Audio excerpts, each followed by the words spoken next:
Good morning students. आज हम chapter George पंचम की नाक के प्रश्न उत्तर करेंगे। पहला प्रश्न है, सरकारी तंत्र में जॉर्ज पंचम की नाक लगाने को लेकर जो चिंता या बदहवासी दिखाई देती है वह उनकी किस मानसिकता को दर्शाती है। सरकारी तंत्र में जॉर्ज पंचम की नाक लगाने को लेकर जो चिंता और बदहवासी दिखाई देती है वह हमारी गुलाम मानसिकता को दर्शाती है। इससे यह पता चलता है कि हम स्वतंत्र तो हो गए हैं परंतु हमारी मानसिकता अभी भी गुलामों वाली है। हमारे नौकरशाही और जो शासक हैं उनमें आत्मसम्मान की भावना अभी भी नहीं आ सकी है। अंग्रेजों के चले जाने के बाद भी हमारे सरकारी तंत्र में उनके प्रति वफादारी अब भी बनी हुई है। साथ ही ये भी पता चलता है कि सरकारी कार्य केवल खाना पूर्ति के लिए ही किए जाते हैं और उसमें उन्हें कोई कर्तव्य बोध नहीं होता है। प्रश्न नंबर 2, रानी एलिजाबेथ के दर्जी की परेशानी का क्या कारण था? उनकी परेशानी को आप किस तरह तर्कसंगत ठहराएंगे? जब रानी एलिजाबेथ के दर्जी को पता चला कि रानी 3 देशों की यात्रा पर जाने वाली है, पाकिस्तान, नेपाल और भारत, तो दर्जी को लगा कि अलग अलग तरह की अलग अलग कपड़े की उनकी ड्रेस बनानी पड़ेगी और उसकी जो परेशानी थी वो उचित ही थी, क्योंकि रानी की शान के अनुरूप ही उनको वेशभूषा ऐसी बनानी थी जो उस देश की संस्कृति से संबंधित हो। प्रश्न नंबर 3, और देखते ही देखते नई दिल्ली की कायापलट हो गई। इसमें नई दिल्ली की कायापलट करने के लिए अनेक उपाय किए गए। नंबर 1, जो सड़कें थी उनकी सफाई की गई, इमारतों पर जमी हुई धूल को साफ किया गया और सरकारी और भवनों और सड़कों की मरम्मत करवाई गई और उन पे रंग रोगन किया गया और राजपथ पर जो पेड़ पौधे थे उनमें नए फूल लगाए गए और उनकी काट छांट की गई। नंबर 4, आज की पत्रकारिता में चर्चित हस्तियों के पहनावे और खान पान संबंधी आदतों आदि के वर्णन का दौर चल पड़ा है। इस क्वेश्चन के 2 पार्ट है। पहला पार्ट है, इस प्रकार की पत्रकारिता के बारे में आपके क्या विचार हैं? इस प्रकार की पत्रकारिता का जो उद्देश्य होता है वो पत्र पत्रिकाओं को लोकप्रियता प्रदान करना होता है, पत्र पत्रिकाओं का प्रचार और प्रसार करना होता है। ऐसी पत्रकारिता केवल मनोरंजन के लिए होती है, इसमें समाज की प्रगति का कोई विशेष योगदान नहीं होता, ये केवल अपनी लोकप्रियता तक ही सीमित रहती हैं। इसी क्वेश्चन का सेकंड पार्ट है, इस तरह की पत्रकारिता आम जनता विशेषकर युवा पीढ़ी पर क्या प्रभाव डालती है? इस प्रकार की पत्रकारिता आम जनता विशेषकर युवा पीढ़ी को आकर्षित करती है।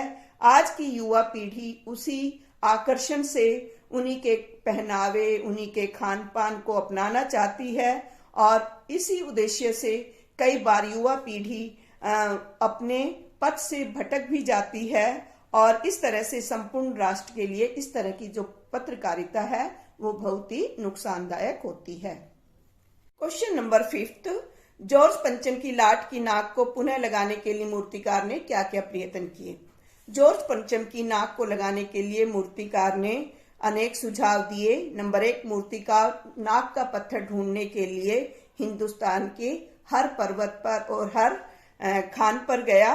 नंबर 2, वह देश के नेताओं की मूर्तियों की नाक देखने के लिए देश के हर हिस्से में गया जहां पे जो हमारे नेता थे उनकी मूर्तियां लगी हुई थी। नंबर 3, वह बिहार सेक्रेटेरिएट के सामने सन 1942 में शहीद होने वाले बच्चों की मूर्तियां भी देखने गया ताकि बच्चों की नाक ही जॉर्ज पंचम की नाक पर लगा दी जाए और अंत में उसे एक जिंदा नाक लगानी पड़ी और वो जॉर्ज पंचम की जो नाक थी उसकी जगह पर उन्हें एक जिंदा किसी भारतीय की नाक लगानी पड़ी। प्रश्न नंबर 6, प्रस्तुत कहानी में जगह जगह ऐसे कथन आए हैं कि जो मौजूदा व्यवस्था पर चोट करते हैं। उदाहरण के लिए, फाइलें सब कुछ हजम कर चुकी हैं, सब हुक्कामों में एक दूसरे की तरफ ताका। पाठ में आए ऐसे अन्य कथन छांटकर लिखिए। इसमें आप अपने जो भी पसंद के जो आए हैं डायलॉग, वो आप इस क्वेश्चन में लिख सकते हैं। जैसे, शंख इंग्लैंड में बज रहा था, गूंज हिंदुस्तान में सुनाई दे रही थी, इस फोटोग्राफरों की फौज तैयार हो रही थी, साहिल महल में रहने वाले पलने वाले कुत्तों तक की तस्वीरें अखबारों में छप रही थी, पुरातत्व विभाग ने फाइलों के पेट चीरे, लेकिन वहां कुछ नहीं पता चला, और शाही लाटों की नाक को के लिए गोरिल्ला युद्ध होते थे, और जब हिंदुस्तान में बाल डांस मिल सकता है तो इस मूर्ति के लिए पत्थर क्यों नहीं मिल सकता। इस तरह के अनेक उदाहरण हैं जो पाठ में आए हैं। जो आपको पसंद हो वो आप इस प्रश्न के उत्तर में लिख सकते हैं। 7, नाक मान सम्मान व प्रतिष्ठा का द्योतक है। यह हमारी पूरी व्यंग रचना में किस तरह उभर कर सामने आई है।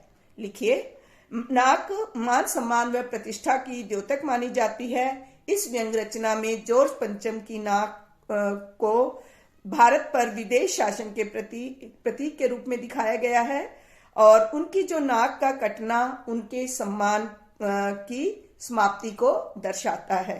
और ये व्यंग रचना इस बात को भी हमारे सामने लाती है कि हमारे महान नेताओं, हमारे बलिदानी बच्चों का सम्मान भी जॉर्ज पंचम के सम्मान से बढ़कर था।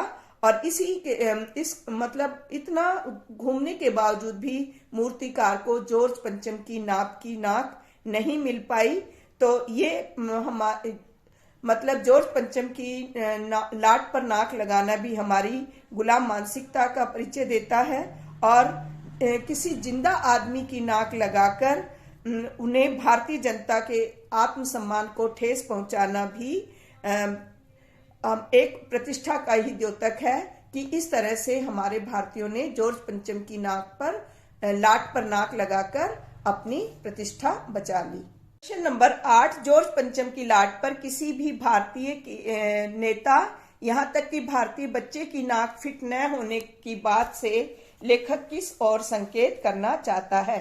जॉर्ज पंचम की लाट पर किसी भी भारतीय नेता और किसी भी बच्चे की नाक फिट न होने की बात पर लेखक कहना चाहता है कि हमारे देश के महान नेताओं और बलिदानी बच्चों के सामने जॉर्ज पंचम से बढ़कर है। मतलब हमारे जो नेता हैं और हमारे जो बलिदानी बच्चे हैं वो जॉर्ज पंचम से भी, उनका जो आत्मसम्मान है उनसे भी बढ़कर है। भारत में उसी व्यक्ति का सम्मान अधिक होता है जो देश के लिए त्याग करता है, बलिदान करता है। अत्याचारी शासकों को भारत में मतलब हीन भावना से देखा जाता है। प्रश्न नंबर 9, अखबारों ने जिंदा नाक लगाने की खबर की किस तरह से प्रस्तुत किया। अखबारों में जिंदा नाक लगाने की एक खबर को इस तरह से प्रस्तुत किया कि जॉर्ज पंचम की लॉट पर जिंदा नाक लगाई गई है, यानी वो जिंदा नाक की तरह दिखाई देती है, पत्थर की बिल्कुल नहीं दिखती। और जो इसके अलावा अखबारों में उस दिन ना कोई सांस्कृतिक प्रोग्राम हुआ, ना कोई रिबन काटा गया, ना ही कोई मनोरंजक कार्य हुए, यानी उस दिन को भारत देश में काला दिवस के रूप में मनाया गया। प्रश्न नंबर 10, नई दिल्ली में सब था सिर्फ नाक नहीं थी। इस कथन के माध्यम से लेखक क्या कहना चाहता है। इस कथन के माध्यम से जो लेखक है वो ये कहना चाहते हैं कि नई दिल्ली में ब्रिटिश साम्राज्य के प्रति सम्मान, चमक दमक तो थी, परंतु भारतीय जनता में सम्मान की भावना नहीं थी। और सरकारी तौर पर रानी एलिजाबेथ का स्वागत तो किया गया था, लेकिन ये सब केवल औपचारिक था, दिखावटी था। प्रश्न नंबर 11, जॉर्ज पंचम की नाक लगाने वाली खबर के दिन अखबार चुप क्यों थे। जॉर्ज पंचम की लाट पर नाक लगाने वाली खबर के दिन जो अखबार थे वो चुप थे।